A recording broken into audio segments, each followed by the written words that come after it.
नमस्कार। नवदिशा हिंदी अकादमी में आपका हार्दिक स्वागत।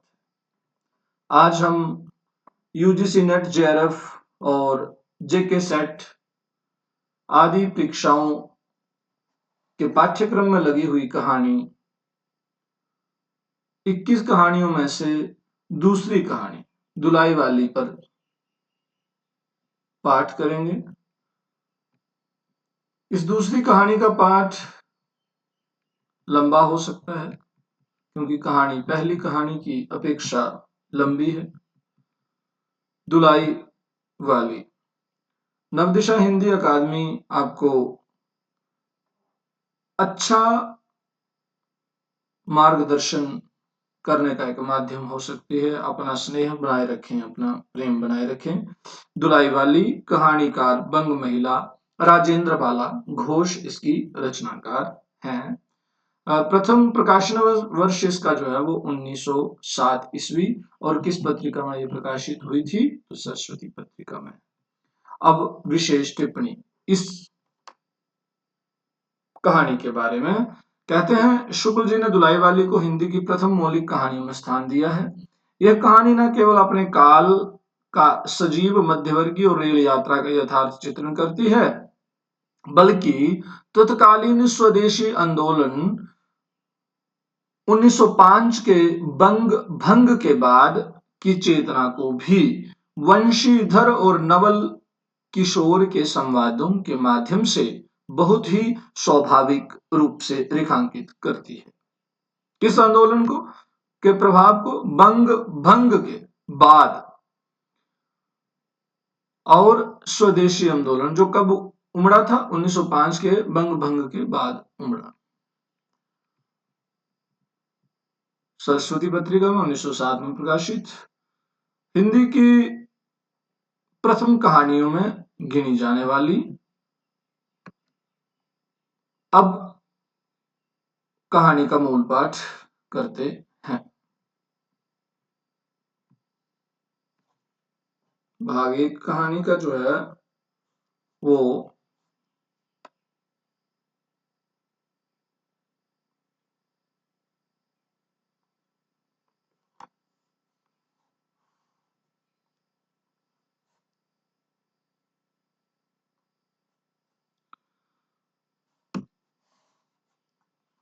चलिए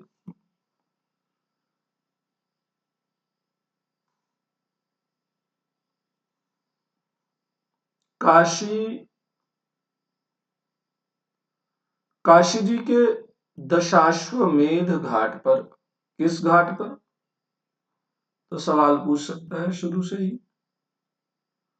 दुलाई वाली कहानी का आरंभ जो है वो किस घाट से शुरू होता है? तो किस दशाश्वमेध घाट से शुरू होता है। क्या? काशी जी के दशाश्वमेध घाट पर स्नान करके एक मनुष्य बड़ी व्यग्रता के साथ गोदौलिया की तरफ आ रहा था। एक हाथ में मैली सी तौलिया से। तो कई बार देखो इधर तौलिया शब्द आ गया।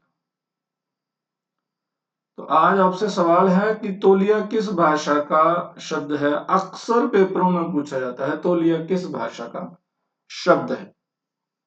तो आपने ये बताना है कि तौलिया किस भाषा का शब्द है। तो दुलाई वाली कहानी का आरंभ किससे होता है? किस घाट से होता है? काशी जी के दशाश्वमेध घाट पर स्नान करने से होता है। और एक हाथ में मैली सी तौलिया। तो अब तौलिया की बात कर रहा हूं। तौलिया, जबकि हम लोग इसको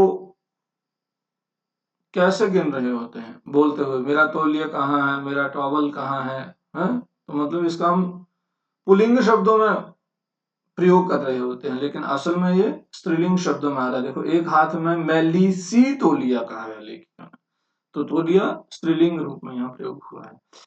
तौलिया किस भाषा का शब्द है, ये सवाल आपसे मैंने किया। तो आगे बढ़ते हैं। एक हाथ में मैली सी तौलिया से लपेटी हुई भीगी धोती और दूसरे में सुरती की गोलियों की कई डिब्बियां और सुंगनी की एक पुड़िया थी। उस समय दिन के 11 बजे थे। मतलब क्या क्या था? भीगी हुई धोती, और दूसरे में क्या था? एक हाथ में क्या था और दूसरे हाथ में? एक हाथ में मैली सी तौलिया और गीली लपेटी हुई धोती, दूसरे हाथ में क्या था? सुरती की गोलियां थी। ध्यान रखें, क्या था? सुरती की क्या था? सुरती की गोलियां और कई डिब्बियां। गोलियों की कई डिब्बियां थी, गोलियां नहीं थी। सुरती की गोलियों की कई डिब्बियां थी, और सुंगड़ी की क्या थी? एक पुड़िया थी। उस समय दिन के 11 बजे थे। अब ये सवाल पूछ सकता है कि उस समय कितने बजे थे? तो दिन के 11 बजे थे। गोदोलिया की बाईं तरफ जो गली है, उसके भीतर एक और गली में थोड़ी दूर पर एक टूटे मकान से पुराने मकान में वह जा घुसा। कैसे? टूटे मकान से पुराने मकान में वह जा घुसा। किस ओर? गोदोलिया की बाईं ओर। किस ओर? बाईं ओर। किस ओर? बाईं ओर जा घुसा।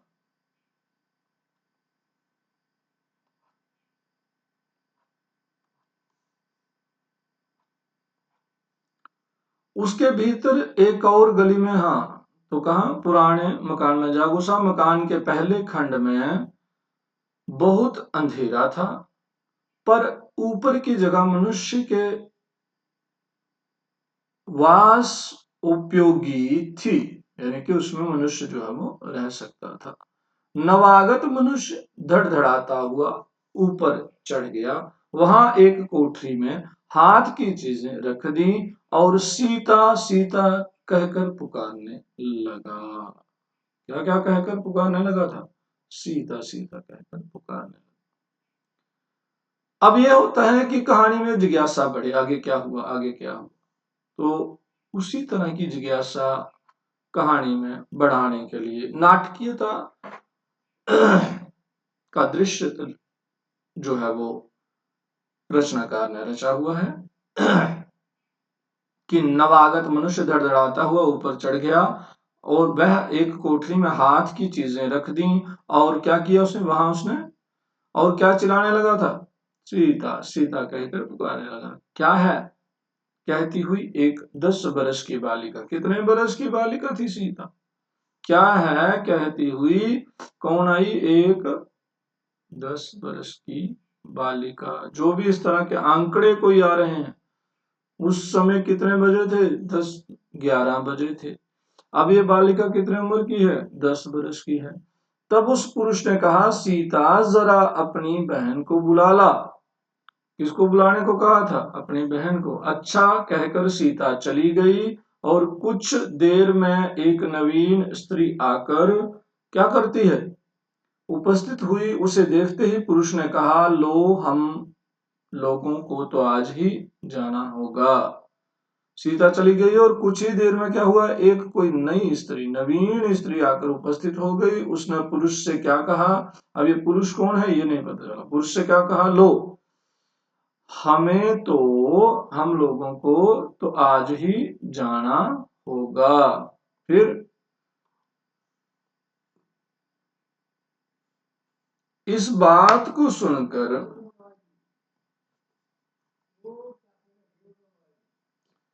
इस बात को सुनकर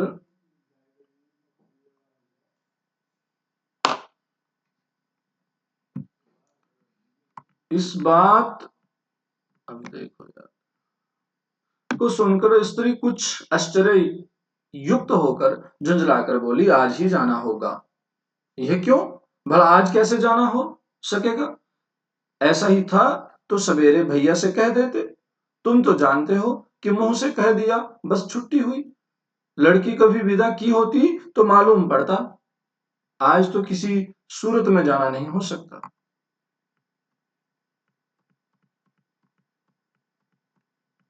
तुम आज कहती हो, हमें तो अभी जाना है। बात यह है कि आज ही नवल किशोर कलकत्ते से आ रहे हैं। कौन आ रहे हैं? तो आ जाएगा जिक्र कि कौन कहां से आ रहा है, तो नवल किशोर कलकत्ते से आ रहे हैं। तो सवाल पूछ सकते हैं कि नवल किशोर कहां से आ रहे थे? कलकत्ते से आ रहे। आर्य आर्य से अपनी नई बहू को भी साथ ला रहे हैं। तो नई बहू को कहां से ला रहे थे? खुद कहां से आ रहे थे? कलकत्ते से। और आर्य से किसको ला रहे थे? अपनी नई बहू को ला रहे। ठीक। सो उन्होंने हमें आज ही जाने के लिए इसरार किया है। हम सब लोग मुगल सराय के साथ ही इलाहाबाद चलेंगे। कहां से जाएंगे? हम सब लोग कहां से? मुगल सराय से क्या करेंगे?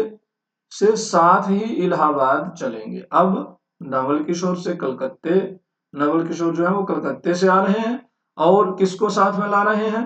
तो आर्य से अपनी नई बहू को साथ में लेके आ रहे हैं। उन्होंने किससे, ये जो पुरुष है जिसकी जिक्र चल रहा था, इनसे क्या किया है? इसरार किया है। और हम सब लोग, इन्होंने क्या इसरार किया है? तो मुगल सराय से साथ ही इलाहाबाद चलेंगे। तो कहां जा रहे थे? इलाहाबाद जा रहे थे। और कहां से साथ चलेंगे? मुगल सराय से। ठीक। उनका तार मुझे घर से निकलते ही मिला। क्या मिला? घर से निकलते ही उनका तार मिला, चिट्ठी मिली, पत्र मिला, ऐसा कोई भी शब्द यूज कर सकते हैं। तो आपको याद रखना है, ध्यान रखना है कि उस पुरुष को क्या मिला था? तार मिला था। इसी से मैं झट नहा धोकर लौट आया। बस अभी अब करना ही क्या है? कपड़ा वपड़ा जो कुछ हो बांध बूंद कर घंटे भर में खा पी कर चली चलो। जब हम तुम्हें विदा कराने आए ही हैं, तब कल के बदले आज ही सही। यानी कि कब होनी थी विदाई? कल होनी थी, लेकिन अब आ ही गए हैं तो अब क्या। हाँ, यह बात है, नवल जो चाहे करवाएं, क्या एक ही गाड़ी में न जाने से दोस्ती में बट्टा लग जाएगा?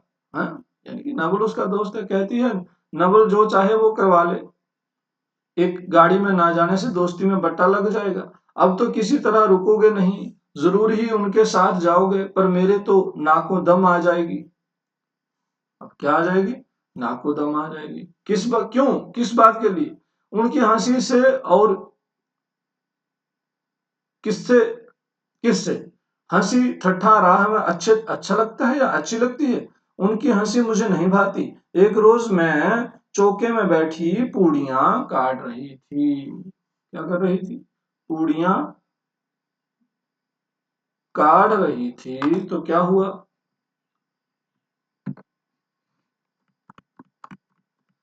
कि इतने में ना जाने कहां से आकर नवल चिल्लाने लगे। क्या कहने लगे? हम्म। कहां से आकर? नवल आकर, ना जाने कहां से नवल आकर चिल्लाने लगे। और क्या कहने लगे?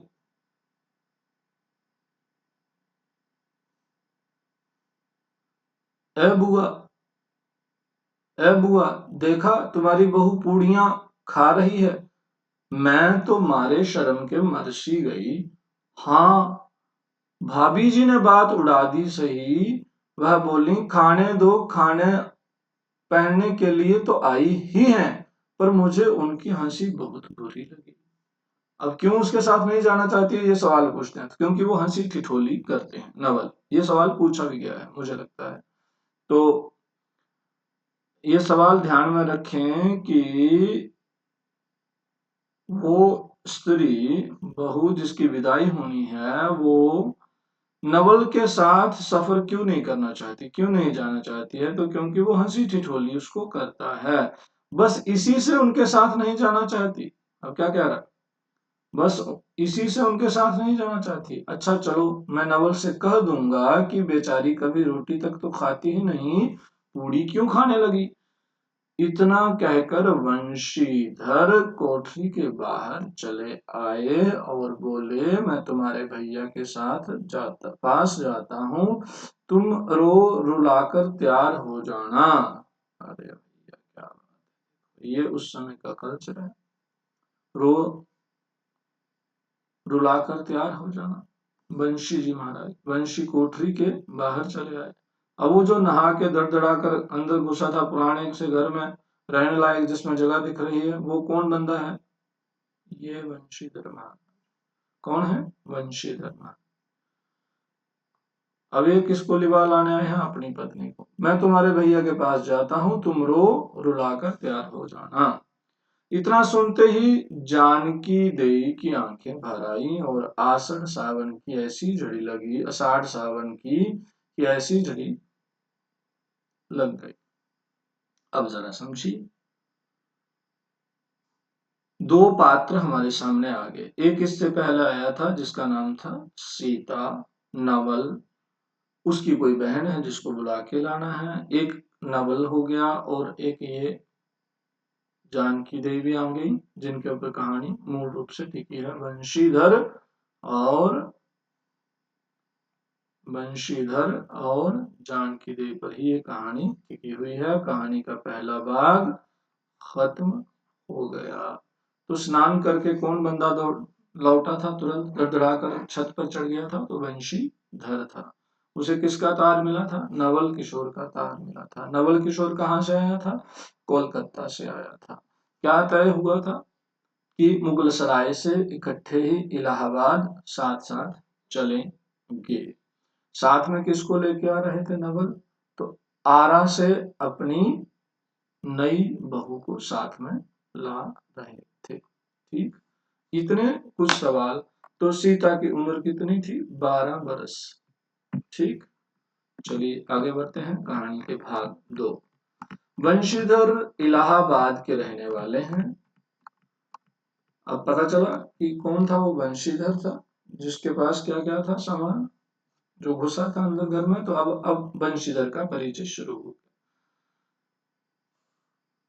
वंशीधर कहाँ के रहने वाले थे? ये सवाल आ जाएगा। कहाँ के रहने वाले थे? इलाहाबाद के रहने वाले। बनारस में क्या है? ससुराल है। स्त्री को विदा कराने आए हैं। किसको विदा कराने आए थे? अपनी स्त्री को। स्त्री का नाम क्या था? अभी भी पीछे पड़ा, जानकी देई। ठीक, क्या पड़ा पीछे? जानकी देई। तो किसके ससुराल की बात चल रही? बंशीधर के। इस समय बंशीधर कहाँ था पहले भाग में? तो अपने ससुराल। ससुराल में एक साले, साली और सास के सिवाय और कोई नहीं था। अब सवाल आगे बढ़ जाएगा, पूछेगा कि ससुराल में एक साले, साली और सास के सिवाय और कोई नहीं था। इसका मतलब सीता जिसको बुलाने के लिए जा रही थी, वही जानकी देवी जो है वो सीता की बहन हुई। नवल किशोर इनके दूर के नाते में ममेरे भाई हैं। अब नवल सवाल पूछेगा, नवल किशोर इनके क्या लगते थे? दूर के नाते में ममेरे भाई हैं, पर दोनों में नाते से मित्रता का ख्याल अधिक है। यानी कि वंशीधर के नवल किशोर क्या लगते हैं? वंशीधर के नवल किशोर क्या लगते हैं? तो ममेरे भाई लगते हैं। दूर के नाते के ममेरे भाई लगते हैं, लेकिन दोनों के बीच क्या है? मित्रता है। दोनों में गहरी मित्रता है। दोनों एक जान दो कालिब हैं। क्या लिख रही है लेखिका? दोनों एक जान दो कालिब हैं। अब इतना सा पैराग्राफ है, इसमें से कई सवाल पूछे जा सकते हैं। आपको बस कहानी को अपने अंदर घोट कर पी लेना है। ऐसे ही कि वंशीधर कहाँ के रहने वाले थे? इलाहाबाद के रहने वाले थे। क्यों गए थे बनारस? बनारस उनका ससुराल था। किस घाट पर वंशीधर ने स्नान किया था? दशमाशु घाट पर, काशी के। ठीक, स्त्री को विदा कराने आए हुए थे। स्त्री का नाम क्या था? ससुराल में उसके कौन कौन थे? एक साले, एक साली और सास के सिवा कोई नहीं था। नवल किशोर क्या थे? दूर के नाते में ममेरे भाई थे। और क्या था उन दोनों के बीच? गहरी मित्रता थी। ठीक, इतने सारी चीजों में से कई सवाल बन सकते हैं। चलिए आगे बढ़ते हैं। उसी दिन वंशीधर का जाना स्थिर हो गया। सीता बहन के संग जाने के लिए रोने लगी। माँ रोती धोती लड़की को विदा की सामग्री इकट्ठी करने लगी। ये उस समय के माहौल थे ही घरों के। जब इस लड़की को विदाई देनी होती तो माँ रोने लगती, लड़कियां भी रोने लगती। ये वाला युग थोड़ी था कि तुरंत वीडियो कॉल कर ली ही मम्मा ऐसे ऐसे है। आजकल लड़की तो अगले वाले घर से कम पिछले वाले घर से ही अपनी अगले वाले घर को चला रही होती है। लेकिन उस समय ऐसा सपना नहीं देखा जा सकता। आज दुनिया ही बदल गई है, उस तरह की नहीं रही है। तो उस समय ये रोना धोना बना ही रहता था। माँ रोती धोती लड़की को विदा की सामग्री इकट्ठी करने लगी। जानकी देवी भी रोती ही रोती तैयार होने लगी। कई चीजें भूलने पर धीमी आवाज से माँ को याद भी दिलाती गई। 1 बजने पर स्टेशन जाने का समय आया। कितने बजने पर स्टेशन जाने का समय आया था? 1 बजने पर स्टेशन जाने का समय आया था। अब गाड़ी या इक्का लाने कौन जाए? ससुराल वालों की अवस्था अब आगे किसी नहीं थी कि दो दो चार चार नौकर चाकर हर समय बने रहें। सीता के बाप के ना रहने से काम बिगड़ गया है। पैसे वाले के यहाँ नौकर चाकरों के सिवा और भी 2-4 खुशामदी घेरे रहते हैं। छूछे को कौन पूछे? ये किस कहानी में पूछा गया है कि छूछे को कौन पूछे? तो ये याद रखना है। एक कहानी है सो भी इस समय कहीं गई है। साले राम की तबीयत अच्छी नहीं है। वह हर घड़ी बिछोने से बातें करते हैं। इस पर भी आप कहने लगे मैं ही धीरे धीरे जाकर कोई सवारी ले आता हूँ, नजदीक तो है। ऐसी हालत में वो क्या कहने लगते हैं कि चलिए भाई कोई नहीं, क्योंकि उस समय के जीजाओं की क्या थी, जमाई राजाओं की धौंस ही अलग होती थी ससुराल में, है ना। तो अमीरों के यहाँ होते तो कुछ और होता, लेकिन यहाँ घर में कोई है नहीं है।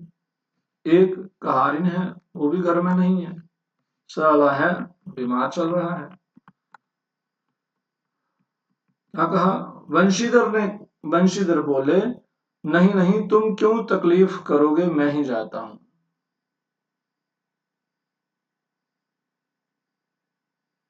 साला कह रहा था मैं ही धीरे धीरे जाकर कोई सवारी ले आता हूँ, नजदीक तो है। वंशीधर बोले नहीं नहीं तुम क्यों तकलीफ करोगे, मैं ही जाता हूँ। जाते जाते वंशीधर विचारने लगे कि इक्के की सवारी तो भले घर की स्त्रियों के बैठने लायक नहीं होती, क्योंकि एक तो उतने ऊंचे पर चढ़ना पड़ता है, दूसरे पराये पुरुष के संग एक साथ बैठना पड़ता है। मैं एक पालकी गाड़ी ही कर लूं, उसमें सब तरह का आराम रहता है। पर जब गाड़ी वालों ने 1.5 रुपया किराया मांगा, तब वंशीधर ने मन मन में कहा चलो इक्का ही सही, पहुंचने से काम कुछ। नवल किशोर तो यहाँ साथ है नहीं, इलाहाबाद में देखा जाएगा। क्या हुआ, क्या मसला बन गया और इसमें क्या सवाल पूछे जा सकते? साले को कहा तुम तकलीफ मत करो। जाते जाते वंशीधर विचारने लगे, क्या सोचने लगे थे कि इक्की की सवारी तो भले घर की स्त्रियों को क्या होती है, बैठने लायक नहीं होती है। एक तो उतने नीचे चढ़ो, दूसरा प्राय पुरुष के संग बैठना पड़ता है। दोनों चीजें ऑब्जेक्शनेबल लग रही हैं। और उसने सोचा मैं क्या करूंगा, मैं एक पाल की गाड़ी ही कर लूंगा, तब आराम रहेगा। लेकिन जब गाड़ी वालों ने, पालकी गाड़ी वालों ने क्या बोला, 1.5 रुपया किराया मांगा। कितना किराया मांगा था? सवाल पूछेंगे कि पालकी वालों ने या गाड़ी वालों ने नवल किशोर से कितना किराया मांगा था, तो 1.5 रुपये मांगा। तब वंशीधर ने मन में कहा चलो इक्का ही सही, पहुंचने से काम कुछ। नवल किशोर तो यहाँ साथ है नहीं, इलाहाबाद में देखा जाएगा। ठीक, तो यहाँ पर फिर कुछ सवाल सामने उभर के आ गए। एक सवाल तो निकला ही निकला कि क्या सोचता है, इक्के की जगह वो पालकी में ले जाना सोचता है, लेकिन जब गाड़ी वाले पैसा ज्यादा मांगते हैं, कितना, 1.5 रुपया। कितना, 1.5 रुपया। इसको मत भूलिएगा, ये 1.5 रुपया उधर जाके आपका 2 नंबर काट सकते हैं। तो कितने रुपए, 1.5 रुपया किराया मांगा, तो नवल किशोर जी क्या हो गए, इरादा बदल लिया, इक्के पर ही चलने के लिए राजी हो गए। अब वंशीधर इक्का ले आए और जो कुछ असबाब था, मतलब जो कुछ सामान था,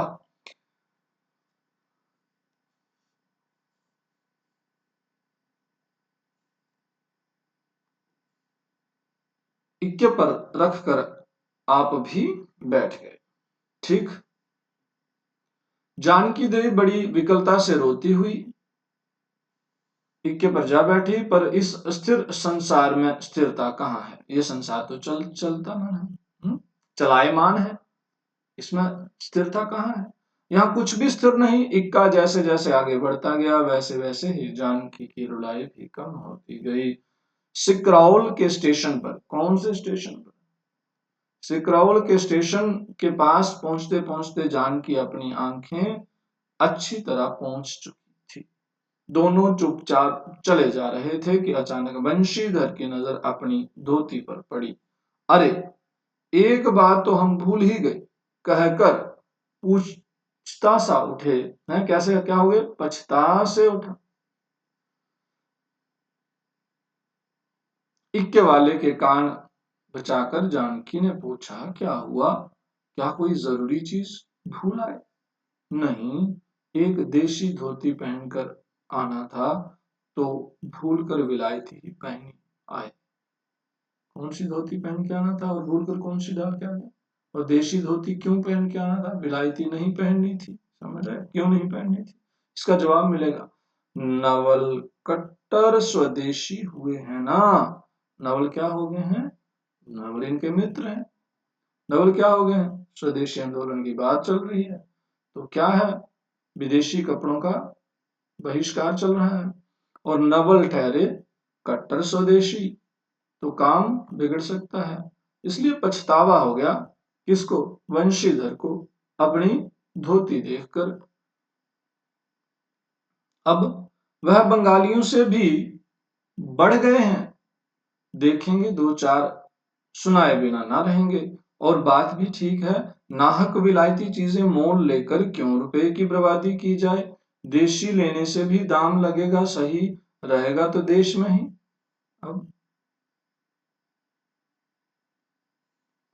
अब बीच में कहानी के कथा सूत्र तो है ही, लेकिन उस तत्कालीन समाज का विमर्श भी आ बैठा। तो किसी भी लिटरेचर में, किसी भी साहित्य में विचार विमर्श किस तरह से हो, बैठा हुआ हो, इस तरह से ही होना चाहिए। ना कि वो कोरा नारे, कोई नारा लगने लगे, कोई मुखबिर लगने लगे, ऐसा साहित्य ना। इस साहित्य में देखिए वैचारिकी अपना काम करना शुरू कर दी। चलते हो।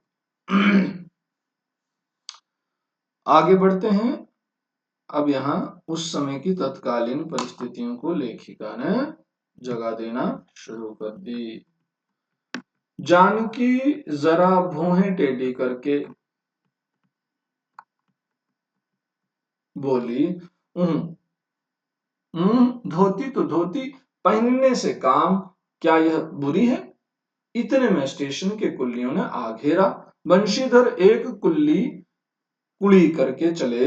इतने में इक्के वाले ने कहा, इधर से टिकट लेते जाइए, पुल के उस पार तो देवढ़े दर्जे का टिकट मिलता है। तो सवाल पूछ सकते हैं, किधर से टिकट ले जाइए किसने कहा, और आगे पुल के उस पार से कितने में टिकट मिलता है? तो ड्यूडे दर्जे का टिकट मिलता है। उस पार तो ड्यूडे दर्जे का टिकट मिलता है। वंशीधर फिर कर बोले, अगर ड्यूडे दर्जे ही का टिकट लूं तो? इक्के वाला चुप हो गया। इक्के की सवारी देखकर इसने ऐसा कहा। ये कहते हुए वंशीधर आगे बढ़े। यथा समय रेल पर बैठकर वंशीधर राजघाट पार करके मुगल सराय पहुंचे। वहां पर पुल लांघकर दूसरे प्लेटफार्म पर जा बैठे। आप नवल से मिलने की खुशी में प्लेटफार्म की इस छोर से उस छोर तक टहलते रहे। देखते देखते गाड़ी का धुआं दिखलाई पड़ा।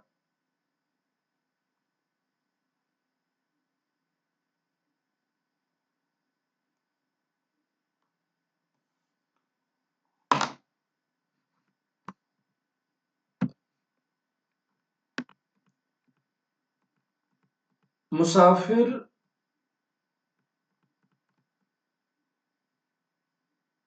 अपनी गठरी संभालने लगे। रेल देवी भी अपनी चाल धीमी करती हुई गंभीरता से आ खड़ी हुई।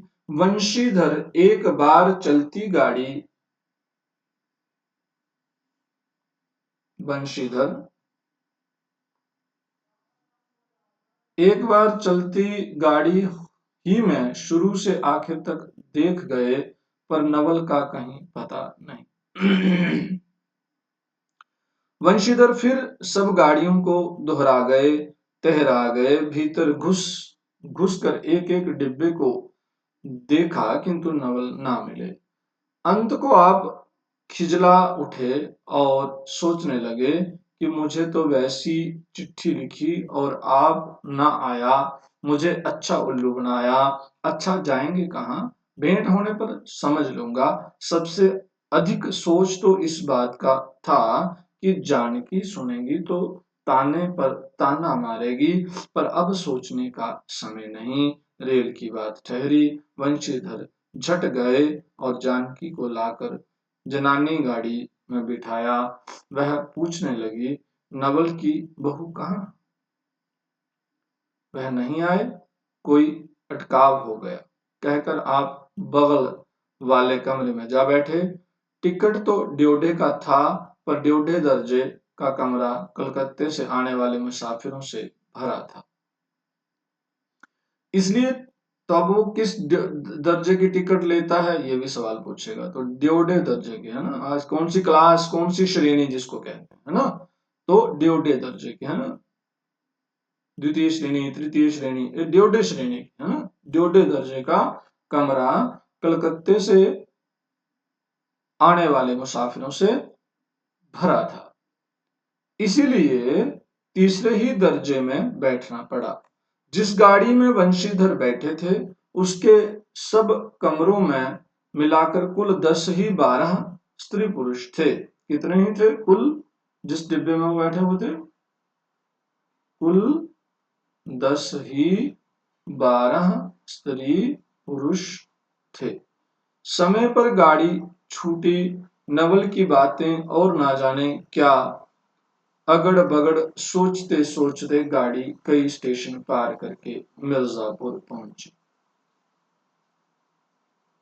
गाड़ी कहाँ पहुंच गई इनकी भी? मिर्जापुर पहुंच गई। तो हम भी गाड़ी को थोड़ा आगे बढ़ा लेते हैं। भाग 3 पर चले आते हैं।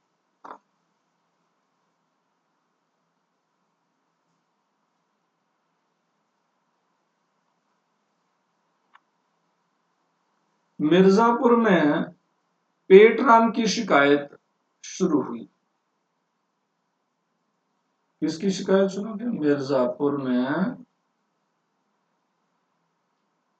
पेटराम की शिकायत शुरू हुई। उसने सुझाया कि इलाहाबाद पहुंचने में अभी देरी है। चलने के झंझट में अच्छी तरह उसकी पूजा किए बिना ही वंशीधर ने बनारस छोड़ा था। इसलिए आप झट प्लेटफॉर्म पर उतरे और पानी के बम्बे से हाथ मुंह धोकर एक खोमचे वाले से थोड़ी सी ताजी पूड़ियां और मिठाई लेकर किस स्टेशन पर, समझिएगा, किस स्टेशन पर झटपट उतरकर पानी के बम्बे से हाथ मुंह धोकर एक खोमचे वाले से थोड़ी सी ताजी पूड़ियां मिठाई लेकर निराले में बैठ आपने उन्हें ठिकाने पहुंचाया। पीछे से जानकी की सुध आई। यानी कि पहले अपनी पेट पूजा कर ली, उसके बाद उनको जानकी की सुध आई। सोचा कि पहले पूछ लें, तब कुछ मोल लेंगे, क्योंकि स्त्रियां नटखट होती हैं, वह रेल पर खाना नहीं पसंद करती। पूछने पर वही बात हुई। तब वंशीधर लौटकर अपने कमरे में आ बैठे। ये पेटराम की शिकायत क्या शुरू हुई, ये समझ आया कुछ? मतलब भूख लग गई। क्या हुआ? भूख सताने लगी थी और उसका इलाज उन्होंने कर लिया। क्या लेकर? किस प्लेटफार्म पर? मिर्जापुर प्लेटफार्म पर। क्या कर लिया? थोड़ी सी ताजी पूड़ियां और मिठाई लेकर पेट भर लिया। और शुद्ध कब आई? पीछे से आई। किसकी? जिसको लिवाने ले गए हैं भाई। और समझते भी हैं कि स्त्रियों का ऐसा ही मसला होता है, बड़े नखरे करती हैं, उधर खाना है नहीं खाना है सोचती रहती हैं, और जब रिजल्ट यही आया, परिणाम भी यही आया। यदि वह चाहते तो वे इस समय ड्योडे में बैठ जाते। क्या करते? यदि वो चाहते तो अपनी ही श्रेणी के डिब्बे में जा बैठते, क्योंकि अब भीड़ कम हो गई थी। पर उन्होंने कहा थोड़ी देर के लिए कौन बखेड़ा करे। ठीक। तो यहाँ पर कोई खास बात नहीं आई, इस जगह पर इतना ही आया कि वो अपने पेट की आग यानी कि भूख मिटा लेते हैं मिर्जापुर प्लेटफॉर्म पर। अब आगे क्या होता है जरा देखते हैं।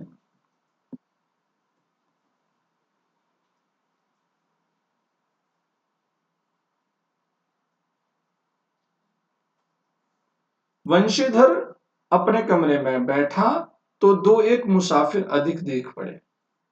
आगे वाले में से एक उतर भी गया था।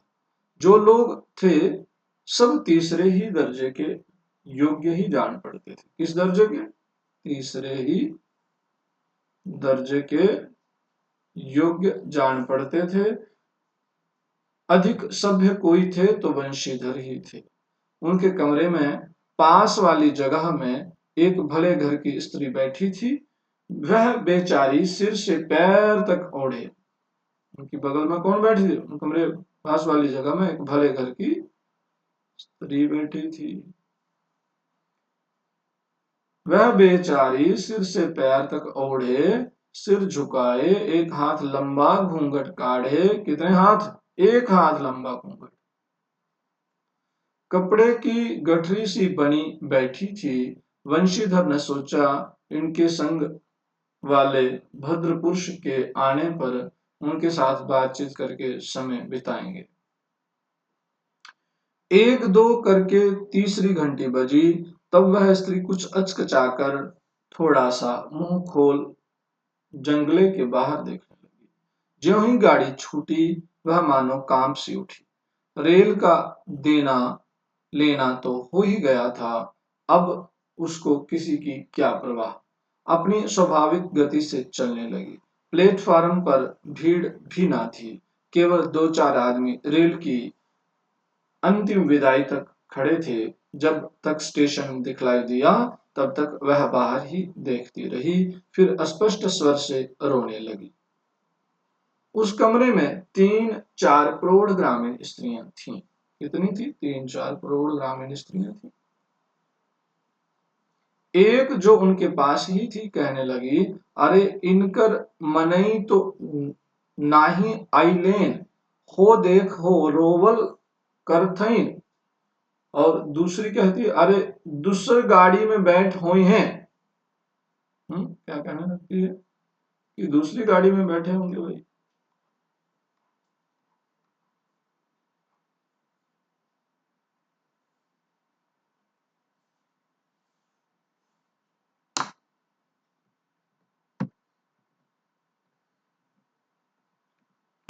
पहली कहती, दूर वो रही ई जनानी गाड़ी थोड़े है, दूर वो रही। दूसरी कहती, तऊ हो भलू तो कहू। कहकर दूसरी भद्र महिला से पूछने लगी, कौन गांव उतरबू बेटा, मिर्जेपुरा चढ़ी हूं ना। इसके जवाब में उसने जो कहा वह सुन न सकी। तब पहली बोली, हट हम उछला ना, हम कहाँ कहाँ उतरबू हो, आए इलाहाबाद। दूसरी, इलाहाबाद कौन गांव ही गोइया। पहली, अरे नहीं जनलम प्रयाग, प्रयाग जी, जहां मणि मकर नहाए जाला। फिर दूसरी क्या कहती है, भला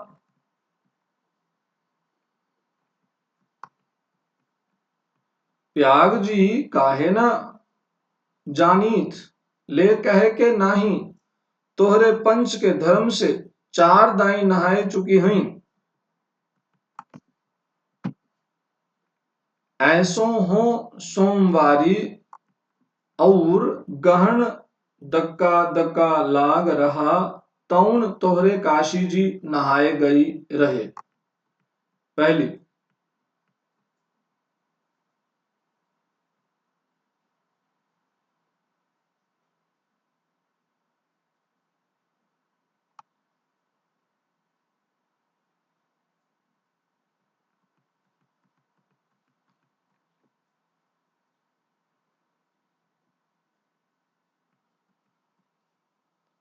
आवे जाय के तो सब औते जात बटले बाटेन, फुन यह साइत तो बिचारो विपत में न पड़ल बाटिन, हे हम पंचा हई राजघाट टिकस कटौली, मोंगल के सराय उतर लीह, होदे पुनः चढ़ लीह। अच्छा, दूसरी कहती, ऐसे एक दाई हम आवत रहे, एक मिली औरो मोरे संगे रही, द कौने टिसनिया पर ऊकर मलिकवा उतरे से कि जुरतई है गड़िया खुली, अब भैया ऊह गरा फाड़ फाड़ नरियाए, ए साहब गड़िया खड़ी कर, ए साहब गड़िया तनी खड़ी कर, भला गड़िया दहिनाती काहे के खड़ी होए। पहली, ऊ मेहरुरवा बड़ी उजबक रहल, भला केहू के चिल्लाए से रैलियो कहूं खड़ी होला। इसकी इस बात पर कुल कमरे वाले हंस पड़े। अब जितने पुरुष स्त्रियां थीं, एक से एक अनोखी बातें कहकर अपने अपने तजुर्बा बयान करने लगी। बीच बीच में उस अकेली अबला की स्थिति पर भी दुख प्रकट करती जाती थी। तीसरी स्त्री बोली, टिक्सिया पल्ले वायदा नाही, हे साहेबवा सुनी तो कलकत्ते ताई ले मुसलिया लेई, अरे इहों तो नाही कि दूर से आवत रहलेन, फरागत के उदे उतरलेन। चौथी, हम तो इनके संगे के आदमी के देखबो ना कि हाँ गोइया। तीसरी, हम देखे रहिल हो, मजेक टोपी दिहले रहलेन को। इस तरह उनकी बेसिर पैर की बातें सुनते सुनते वंशीधर ऊब उठे। तब वह उन स्त्रियों से कहने लगे, तुम तो नाहक उन्हें और भी डरा रही हो। जरूर इलाहाबाद तार गया होगा और दूसरी गाड़ी से वे भी वहां पहुंच जाएंगे। मैं भी इलाहाबाद ही जा रहा हूं। मेरे संग भी स्त्रियां हैं। जो ऐसा ही है तो दूसरी गाड़ी के आने तक मैं स्टेशन ही पर ठहरा रहूंगा। तुम लोगों में से कोई प्रयाग उतरे तो थोड़ी देर के लिए स्टेशन पर ठहर जाना। इनको अकेले छोड़ देना उचित नहीं। यदि पता मालूम हो जाएगा तो मैं इन्हें इनके ठहरने के स्थान पर भी पहुंचा दूंगा। वंशीधर की इन बातों से उन स्त्रियों की वाक्य धारा दूसरी ओर बह चली। हाँ, यह बात तो आप भली कही। नहीं भैया, हम पंचे काहे के केहू से कुछ कही। अरे एक के एक करत ना बाए तो दुनिया चलत कैसे बाए, इत्यादि ज्ञान गाथा होने लगी। कोई कोई उस बेचारी को सहारा मिलते देख खुश हुए और कोई कोई नाराज भी हुए। क्यों, सो मैं आपसे नहीं बतला सकती। उस गाड़ी में जितने मनुष्य थे सभी ने इस विषय में कुछ न कुछ कह डाला था। पिछली सीट में केवल एक स्त्री जो फ्रांसीसी छींट की दुलाई ओढ़े अकेली बैठी थी, कुछ ना बोली। कभी कभी घूंघट के भीतर से एक आंख निकालकर वंशीधर की ओर ताक देती थी। कौन सी छींट डाली हुई थी, देख लीजिए जरा।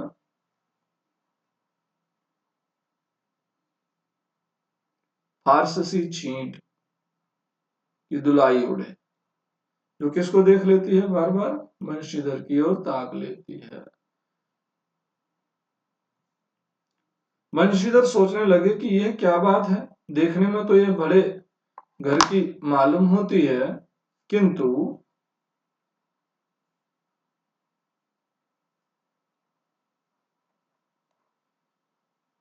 पर आचरण इसका अच्छा नहीं।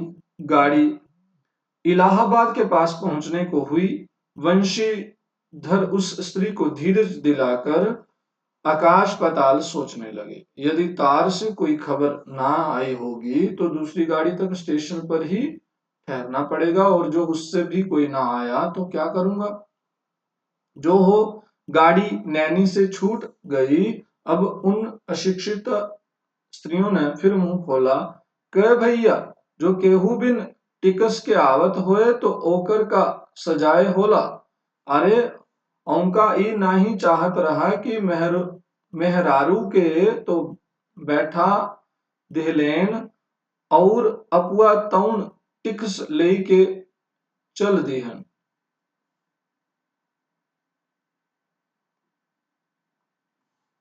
अब यहाँ पे क्षेत्रीय भाषा चल रही है, जिससे कहानी और प्रभावशाली बनती है, लेकिन गैर हिंदी भाषी आदमी के लिए वक्त बन जाता है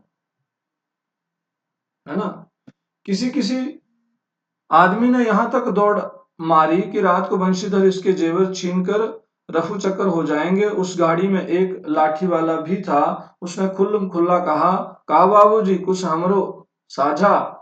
उसकी बात पर वंशीधर क्रोध से लाल हो गए। उन्होंने उसे खूब धमकाया। उस समय तो वह चुप हो गया, पर यदि इलाहाबाद उतरता तो वंशीधर से बदला लिए बिना ना रहता। भाग 4 कहानी आगे चलती है। वंशीधर इलाहाबाद में उतरे। एक बुढ़िया को भी यहीं उतरना था। उससे उन्होंने कहा, उनको भी अपने संग उतार लो। फिर इस बुढ़िया को उस स्त्री के पास बिठाकर आप जानकी को उतारने गए। जानकी से सब हाल कहने पर वह बोली, अरे जाने भी दो, किस बखेड़े में पड़े हो। पर वंशीधर ना माने। जानकी को उस भद्र महिला को एक ठिकाने बिठाकर आप स्टेशन मास्टर के पास गए। बंशीधर के जाते ही बुढ़िया, जिसे उन्होंने रखवाली के लिए छोड़ा था, किसी बहाने से भाग गई। स्टेशन मास्टर से पूछने पर मालूम हुआ कि कोई तार नहीं आया। अब तो बंशीधर बड़े असमंजस में पड़े। टिकट के लिए बखेड़ा होगा, क्योंकि वह स्त्री बेटिकट है। लौट कर आए तो किसी को ना पाया। अरे यह सब कहाँ गई, यह कहकर चारों तरफ देखने लगे, कहीं पता नहीं। इस पर बंशीधर घबरे। आज कैसी बुरी साइत में घर से निकले कि एक के बाद दूसरी आफत में फंसते चले आ रहे हैं। इतने में अपने सामने उस दुलाई वाली को आते देखा। तू ही उन स्त्रियों को कहीं ले गई है, इतना कहना था कि दुलाई से मुंह खोलकर नंद नवल किशोर खिलखिला उठे।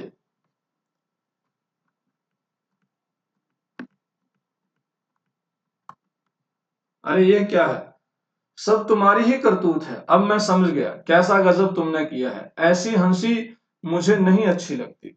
होता है कि वह तुम्हारी ही बहू थी। अच्छा तो वे लोग गई कहाँ। वे लोग तो पालकी गाड़ी में बैठी हैं, तुम भी चलो। नहीं, मैं अब हाल सुन लूंगा तब चलूंगा। हाँ, ये तो कहो तुम मिर्जापुर में कहां से आ निकले। मिर्जापुर में नहीं, नहीं मिर्जापुर नहीं, मैं तो कलकत्ते से, बल्कि मुगल सराय से तुम्हारे साथ चला आ रहा हूँ। तुम जब मुगल सराय में मेरे लिए चक्कर लगाते थे, तब मैं ड्योडे दर्जे में ऊपर वाले बेंच पर लेटे तुम्हारा तमाशा देख रहा था। फिर मिर्जापुर में तुम पेट के धंधे में लगे थे। मैं तुम्हारे पास से निकल गया, पर तुमने ना देखा। मैं तुम्हारी गाड़ी में जा बैठा। सोचा कि तुम्हारे आने पर प्रकट होऊंगा, फिर थोड़ा और देख लें। करते करते यहाँ तक नौबत पहुंची। अच्छा अब चलो, जो हुआ उसे माफ करो। ये सुन वंशीधर प्रसन्न हो गए। दोनों मित्रों में बड़े प्रेम से बातचीत होने लगी। वंशीधर बोले, मेरे ऊपर जो कुछ बीती सो बीती, पर यह बेचारी जो तुम्हारे गुणवान के संग पहली ही बार रेल में से आ रही थी, बहुत ही तंग हुई। उसे तो तुमने नाहक रुलाया, वह बहुत ही डर गई। नहीं जी, डर किस बात का था, हम तो तुम दोनों गाड़ी में ना थे। हाँ, पर यदि मैं स्टेशन मास्टर से इत्तला कर देता तो बखेड़ा खड़ा हो जाता ना। अरे तो क्या, मैं मर थोड़े ही गया था। 4 हाथ की धुलाई की बिसात ही कितनी। इसी तरह बातचीत करते करते दोनों गाड़ी के पास आए। देखा तो दोनों मित्र बंधुओं में खूब हंसी हो रही थी। जानकी कह रही थी, अरे तुम जानो क्या, इन लोगों की हंसी ऐसी ही होती है, हंसी में किसी के प्राण भी निकल जाएं तो इन्हें दया ना आवे। खैर, दोनों मित्र अपनी अपनी घरवाली को ले राजी खुशी घर पहुंचे और मुझे भी उनकी ये राम कहानी लिखने से छुट्टी मिली। राजेंद्र वाला घोष। तो एक तरह से सफर में मजाकिया व्यंग्य कम मजाकिया कहानी है, जो अपने ही मित्रों के बीच हंसी ठिठोली को अभिव्यक्त करती है और नवल के एक तरह से मजाकिया व्यवहार को सामने रखती है। ये था दुलाई वाली कहानी का पाठ। अब इसके विशेष तथ्य हम अगली कहानी में, अगले वाली क्लास में पढ़ेंगे। तब तक के लिए धन्यवाद। अगर आप चैनल पर पहली बार आए हैं तो चैनल को सब्सक्राइब कर लें। कोई दोस्त आपका तैयारी कर रहा हो तो उनको भी इसे साझा कर दें।